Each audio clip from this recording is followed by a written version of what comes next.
नमस्कार, मी गजानन खंदारे गेल्या 22 वर्षापासून प्रिंट मीडियासोबत एक पत्रकार म्हणून काम करतो आहे. आणि आता सध्या संपूर्ण राज्यामध्ये लोकशाहीच्या सर्वात मोठ्या उत्सवाला सुरुवात झालेली आहे. आणि त्या दृष्टीने आपल्या रिसोड मतदारसंघात सुद्धा विधानसभेच्या निवडणुका होत आहेत. आणि या सर्व निवडणुकांच्या पृष्ठभूमीवर सगळे नामांकन दाखल घेण्याच्या प्रक्रियेपर्यंत वेगवेगळे उमेदवार या निवडणूक रिंगणामध्ये उभे आहेत. नेहमीप्रमाणे निवडणूक ही मतदारांसाठी जी काही प्रभावित करणारा मुद्दा असतो ती विकासाच्या मुद्द्यावर व्हायला पाहिजे. परंतु नेहमीप्रमाणे याही निवडणुकीत विकासाचा मुद्दा हा प्रामुख्याने बाजूला पडणार. पुन्हा एकदा जातीय, पक्षीय, सामाजिक गट तट इत्यादी विषयावरची निवडणूक पुन्हा येऊन ठेपणार आहे. आणि अशा स्थितीमध्ये जवळपास वाशिम जिल्ह्याच्या निर्मितीच्या आधीपासून म्हणजे 25-30 वर्षापासून सामाजिक आणि राजकीय क्षेत्रामध्ये काम करणारे एक रूट लेवल पर्यंत पोहोचलेले नेते आपल्या सोबत आहेत, जे विष्णुपंत भुतेकर यांनी सुद्धा आपला उमेदवारी अर्ज भूमिपुत्र शेतकरी संघटनेच्या माध्यमातून भरलेला आहे. आणि अशा स्थितीमध्ये अचानक कुठे चर्चेत नसताना किंवा याचं कुठलंच नियोजन नसताना जे नेहमीचेच प्रस्थापित चेहरे आहेत असेल तर याबाबत त्यांच्याचकडून आपण हे जाणून घेऊया. नमस्कार. सगळ्यात महत्वाचा मुद्दा असा आहे की तुम्ही जे म्हणताय की अचानकपणे अर्ज भरला तर अचानकपणे अर्ज भरला नाही. माझा परिचय करून देत असताना तुम्ही आधीच सांगितलं की जिल्ह्याच्या निर्मितीपासून तुमचं काम आहे. याचा अर्थ 27 ते 28 वर्षापासून या तालुक्यामध्ये, या जिल्ह्यामध्ये, या परिसरामध्ये सामान्य माणसाला केंद्रबिंदू मानून माझं काम सुरू आहे. त्याच्यामुळं अचानक अर्ज भरला असं म्हणता येणार नाही. तरी पण आपण जे काही आता सामाजिक आणि राजकीय क्षेत्रात माध्यमातून जे काही आतापर्यंत आपण जी काही आंदोलनं हाती घेतलेली आहेत तर मी स्वतः सुद्धा त्या गोष्टीचा साक्षीदार आहे. आपण अतिशय विजनात्मक दृष्टिकोनातून म्हणजे जी काही पायाभूत सुविधांच्या निर्मितीसाठी ज्या राजकीय नेतृत्वांनी ज्या गोष्टी करायला पाहिजे, परंतु दुर्दैवाने वाशिम जिल्ह्याच्या निर्मितीला 25 वर्ष पूर्ण झालेली आहेत. आणि या मतदारसंघामध्ये जी काही राजकीय प्रस्थापित नेतृत्व आहेत तर त्यांच्या राजकारणामध्ये तिसऱ्या पिढ्या आहेत. काहींना 50 वर्ष झाली सत्तेमध्ये, काहींना 25 वर्ष झाली. मात्र जे काही पायाभूत सुविधा ज्या मतदारसंघात ज्यांची निर्मिती झाली पाहिजे तर त्याच्याकडे जाणीवपूर्वक दुर्लक्ष केल्या गेलं. मग त्याच्यासाठी त्या माध्यमातून तुम्ही पैनगंगा परिक्रमा हा अतिशय अभ्यासपूर्ण असा विषय तुम्ही हाताळला होता काही वर्षापूर्वी. त्यानंतर काही वर्षांपूर्वी शिवसंग्रामच्या माध्यमातून आपण स्थानिक शेतकरी कष्टकऱ्यांसाठी बऱ्याच अशा विकासाच्या योजना त्यांच्यापर्यंत पोहोचवण्याचा प्रयत्न केला.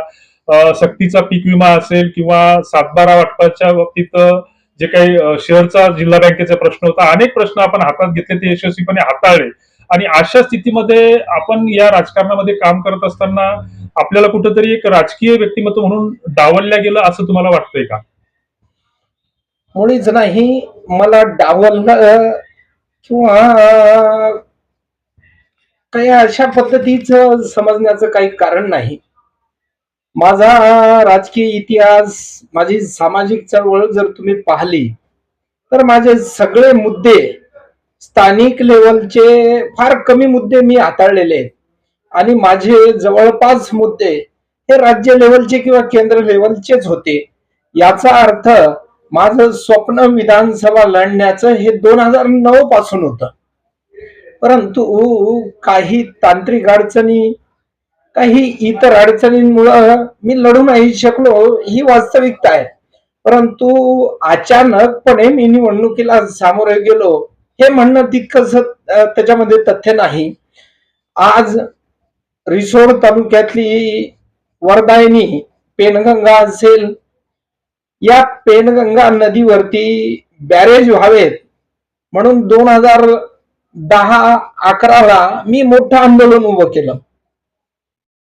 पेनगंगा परिक्रमा काढली आणि त्या परिक्रमेचा परिपाक म्हणून त्या पेनगंगा परिक्रमेमुळं राज्य शासनाला त्याची दखल घ्यायचं काम पडलं.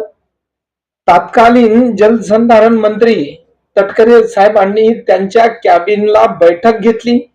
त्या बैठकीला जिल्ह्यातले आमदार, जवळपास सगळे आमदार त्या बैठकीला उपस्थित होते. परंतु राजकीय इच्छाशक्ती अभावी ते बॅरेज पूर्ण होऊ शकले नाही आणि माझा रिसोड तालुका पाण्यापासून आजही वंचित राहिलेला आहे बॅरेज न झाल्यामुळं. आणि स्वाभाविकच माझी ती संकल्पना होती की या तालुक्यातला शेतकरी सुखी झाला पाहिजे, या तालुक्यातला शेतकरी समृद्ध झाला पाहिजे. आणि शेतकरी जर समृद्ध करायचा असेल तर त्याला सिंचनाची व्यवस्था असल्याशिवाय शेतकरी समृद्ध होऊ शकत नाही. आणि सिंचन जर रिसोड तालुक्यात करायचं असेल तर बॅरेज सारखं दुसरं कुठलंही साधन आपल्याकडे उपलब्ध नाही. आणि म्हणून मी त्याच्यावरती सातत्यानं पाठपुरावा केला आणि माझा आजही पाठपुरावा चालू आहे. आणि रिसोड विधानसभेचा आमदार झाल्याच्या नंतर पेनगंगा नदीवरती बॅरेज बांधणार हा माझा पहिलाच संकल्प आहे. आणि त्यानंतर नदी जोड प्रकल्पामध्ये रिसोड आणि मालेगावचा समावेश करणार हा माझा निर्धार आहे. आणि ही निवडणूक शेतकऱ्यांना केंद्रबिंदू ठेवून मी या ठिकाणी लढत आहे. शेतकऱ्याच्या अडी अडचणी जेवढ्या मला माहित आहेत, तुम्ही ज्यांना प्रस्थापित म्हणता त्यांना माहित नाही. खऱ्या अर्थानं शेती करत असताना विजेची अडचण असेल, आज रिसोड तालुक्यामधल्या सर्व डिप्या म्हणजे ट्रान्सफॉर्मर ओव्हरलोड आहेत. रिसोड तालुक्यातले सर्व 33 केव्ही ओव्हरलोड आहेत. आणि रिसोड तालुक्यातलं एकमेव 132 तेही ओव्हरलोड आहे. अशा परिस्थितीमध्ये शेतकरी प्रचंड अडचणीत आलेले आहेत. शेत रस्त्याचाही तोच प्रश्न आहे. त्यामुळं स्वाभाविकच ही निवडणूक शेतकऱ्यांना केंद्रबिंदू मानून मी निवडणुकीच्या रिंगणात उतरलेला आहे आणि शेतकऱ्यांसाठीच मी ही निवडणूक लढत आहे. नक्कीच, कारण पत्रकार म्हणून अनेक उमेदवारांपर्यंत मी स्वतः व्यक्तिशः पोहोचण्याचा प्रयत्न केला. मात्र मला प्रत्येक निवडणुकीत आणि याही निवडणुकीत असं जाणवलं की बा कुठल्याच उमेदवाराकडे असं विकासाबाबतचं धोरणात्मक विजन दिसून आलं नाही. एक शेवटचा प्रश्न असा आहे की सध्या तुम्ही नुकताच बाजार समितीचा सभापती म्हणून पदभार स्वीकारलेला आहे आणि रूट लेव्हलला शेतकऱ्यांसाठी आंदोलन करत असताना आधारभूत किमतीसाठी आपण सोयाबीन परिषदा सुद्धा या मतदारसंघात घेतलेल्या आहेत. मागच्या निवडणुकांमध्ये आपण शिवसंग्राम सारख्या पक्षाच्या माध्यमातून इतर उमेदवारांना निवडून आणण्यासाठी तुमची एक महत्वाची भूमिका राहिलेली आहे. रिसोड तालुक्यामध्ये 1990च्या दशकामध्ये जी काही एक सहकाराची लाट आली होती, तर त्याच्यामध्ये एक रोजगार निर्मितीसाठी असे जोरकस असे प्रयत्न झाले असं आम्ही मानतो की त्याच्यामध्ये मग बालाजी सहकारी साखर कारखाना असेल किंवा अजून इतर सहकारी उद्योग असतील, तर त्यातून रोजगार निर्मिती व्हायला बरीच चालना मिळाली. मात्र दुर्दैवाने राजकीय हस्तक्षेप म्हणा किंवा त्याच्यातील नियोजनातील कुठेतरी व्यवस्थापनातील त्रुटी असतील, तर या कारणामुळे ते तत्कालीन उद्योग व्यवसाय बंद पडले. 1998 मध्ये वाशिम जिल्ह्याची घोषणा झाल्याच्या नंतर 1 जुलै पासून प्रशासकीय कारभार सुरू झाला आणि 25 वर्ष झाले. मात्र पायाभूत किंवा धोरणात्मक सुविधांच्या बाबतीत कुठल्याच राजकीय नेतृत्वानं आतापर्यंत जे काही प्रयत्न करायला पाहिजे तर ते केलेले नाही. दुसरीकडे एक सभापती म्हणून आणि निवडून आल्याच्या नंतर एक आमदार म्हणून या बाबतीत आपल्या सुविधा निर्मितीसाठी धोरणात्मक निर्णय काय असतील? तुम्ही हे अत्यंत महत्वाच्या मुद्द्याला हात घातला आणि त्याचं उत्तर मी आधी देतो. इथल्या तुम्ही ज्यांना प्रस्थापित म्हणता त्या प्रस्थापित नेत्यांनी विकासाच्या मुद्द्याला कधीच हात घातला नाही. याचं कारण असं आहे की इथली निवडणूक गेल्या 30 वर्षापासून मी इथल्या निवडणुका पाहतो. इथली निवडणूक विकासाच्या मुद्द्यावर गेली नाही.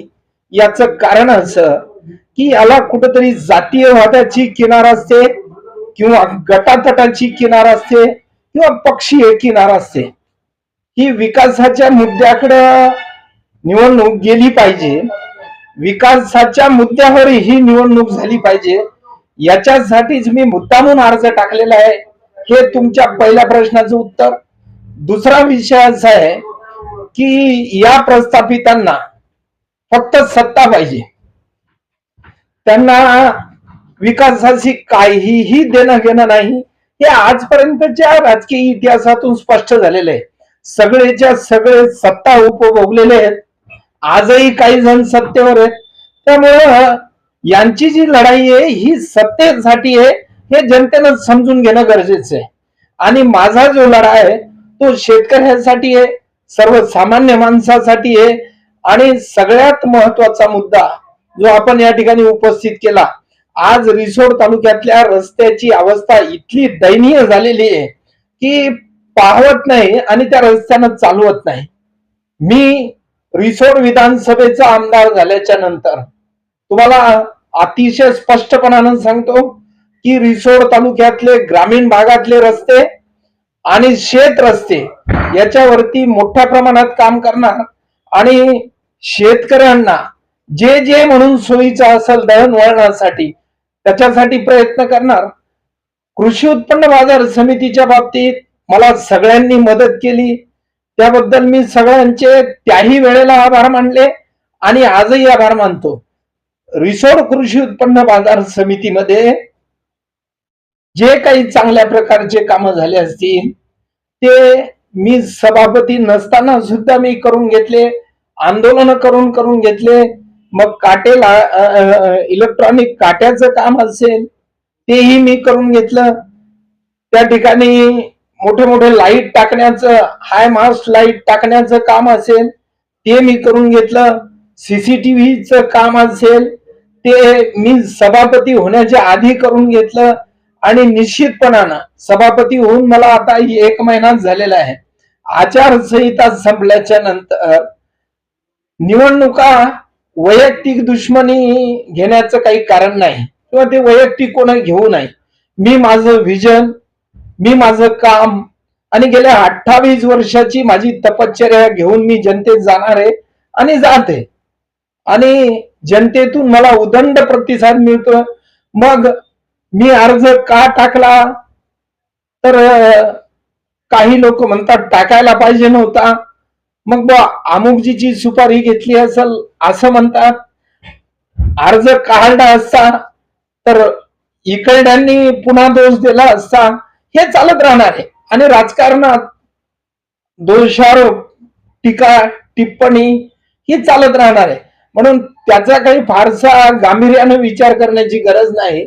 मला माझ्या सहकाऱ्यांशी चर्चा केली आणि मी निर्णय घेऊन टाकला आणि आज जनतेतून जो प्रतिसाद मला मिळतो, माझ्या कार्यकर्त्यांचा उत्साह, भूमिपुत्र शेतकरी संघटनेतल्या पदाधिकाऱ्यांचा उत्साह, हे सगळं पाहता आज प्रस्थापितांचे धाबे दणाणलेले आहेत आणि निश्चितपणानं तुम्ही पाहसाल की 20 तारखेपर्यंत चित्र तुम्हाला पूर्णपणे बदललेलं दिसेल आणि रिसोड विधानसभेचा 2024चा आमदार म्हणून मी निवडून आलेला असेल एवढं तुम्हाला निक्षून सांग.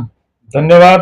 म्हणजे आताचं जे काही राजकीय समीकरण झालेली आहेत की निवडणुका म्हणजे सत्तेतून पैसा आणि पैशातून सत्ता या अशा गोष्टी होत राहतात.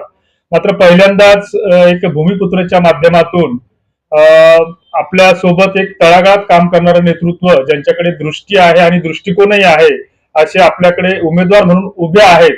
आणि आपण लोकशाही व्यवस्था स्वीकारलेली असताना आता आपल्याला मतदार म्हणून आपल्याला हा विचार करणं गरजेचं आहे की डॉक्टर बाबासाहेब आंबेडकरांनी सांगितल्याप्रमाणे आपल्याला राज्यकर्ती आणि शासनकर्ती जमात बनायचं आहे. तेव्हा प्रत्येकानं मतदान केलं पाहिजे आणि मतदान करत असताना आपल्या सारासार बुद्धीचा विचार करून योग्य उमेदवाराला आपण मतदान केलं पाहिजे. या ठिकाणी विष्णुपंत भुतेकर, आपण आमच्यासाठी वेळ दिलात त्याबद्दल आपले धन्यवाद आणि मी निवडणुकीसाठी आपल्याला शुभेच्छा देतो आणि थांबतो. धन्यवाद.